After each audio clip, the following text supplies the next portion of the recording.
پر game کھیلنا سکھا رہا تھا کہ باہر بیل بجی۔ کافی دیر کے بعد دوسری بیل ہوئی تو میں نے جا کر دروازہ کھولا۔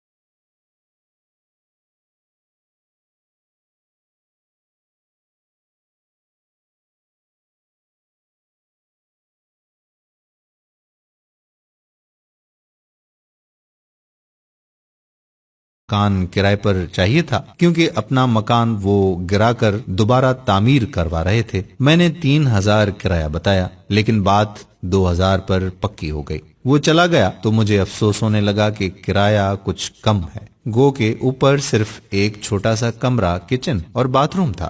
مجھے اپنی بیوی کا دھڑکا لگا ہوا تھا کہ اسے معلوم ہوگا تو کتنا جھگڑا ہوگا، اور وہی ہوا۔ بقول اس کے کہ 2000 تو صرف بچوں کی فیس ہے۔ مجھے اس نے کافی برا بھلا کہا اور میں چپ چاپ سنتا رہا اور اپنی قسمت کو کوستا رہا۔ میں نے ایم ایس سی بہت اچھے نمبروں سے کیا تھا، اس لیے فوراً نوکری مل گئی۔ نوکری ملی تو شادی بھی فوراً ہی ہو گئی۔ میری بیوی بھی بہت پڑھی لکھی تھی، وہ بھی ایک انگریزی اسکول میں پڑھاتی تھی۔ ہمارے 3 بچے تھے مگر گزارا مشکل سے ہوتا تھا۔ اگلے ہی دن وہ صاحب اور ان کی بیوی بچے ہمارے گھر شفٹ ہو گئے۔ ان کی بیوی نے مکمل شرعی پردہ کیا ہوا تھا۔ دونوں بڑے بچے بہت ہی مہذب اور خوبصورت تھے، چھوٹا گود میں تھا۔ کچھ دنوں بعد ایک دن میں دفتر سے آیا تو میری بیوی نے بتایا کہ میں نے بچوں کو کرایہ دار خاتون سے قرآن مجید پڑھنے کے لیے بھیج دیا ہے۔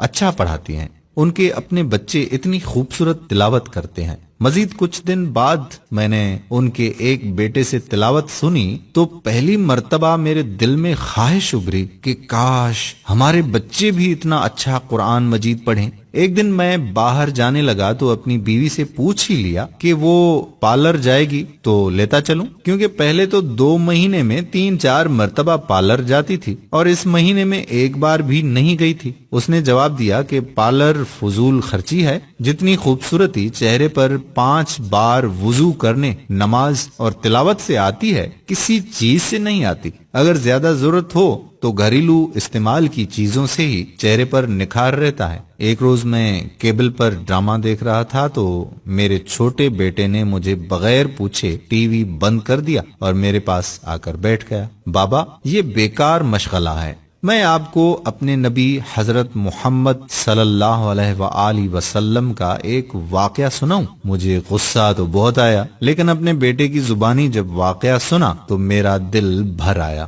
میں نے اپنے بیٹے سے پوچھا کہ یہ تمہیں کس نے بتایا بیٹا؟ کہنے لگا کہ ہماری استانی محترمہ نے۔ وہ قرآن مجید پڑھانے کے بعد آپ صلی اللہ علیہ وآلہ وسلم اور صحابہ کرام کے متعلق بتاتی ہیں۔ اپنے گھر کی اور بیوی بچوں کی تیزی سے بدلتی حالت دیکھ کر میں حیران ہو رہا تھا کہ ایک روز بیوی نے کہا کہ کیبل کٹوا دیں، کوئی نہیں دیکھتا اور ویسے بھی فضول خرچی اور اوپر سے گناہ ہے۔ چند روز بعد بیوی نے شاپنگ پر جانے کو کہا تو میں بخوشی تیار ہو گیا۔ اس نے کافی دنوں بعد شاپنگ کا کہا تھا، ورنہ پہلے تو آئے دن بازار جانا رہتا تھا۔ کیا خریدنا ہے؟ میں نے پوچھا۔ کہنے لگی برقع۔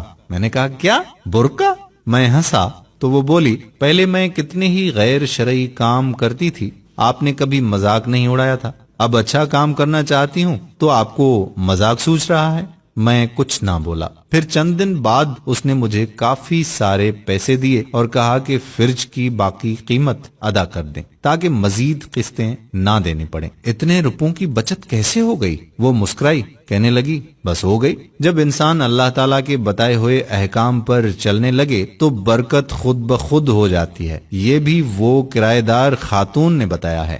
سکون میرے اندر تک پھیل گیا۔ میری بیوی اب نہ مجھ سے کبھی لڑی نہ شکایت کی، بچوں کو وہ گھر میں پڑھا دیتی ہے، خود بچوں کے ساتھ قرآن مجید تجوید سے پڑھنا سیکھ رہی تھی، وہ خود نماز پڑھنے لگی اور بچوں کو سختی سے نماز پڑھنے بھیجتی۔ مجھے احساس ہونے لگا کہ نجات کا راستہ یہی تو ہے۔ پیسہ اور آرائش سکون نہیں دیتا، اطمینان تو بس اللہ کی یاد میں ہے۔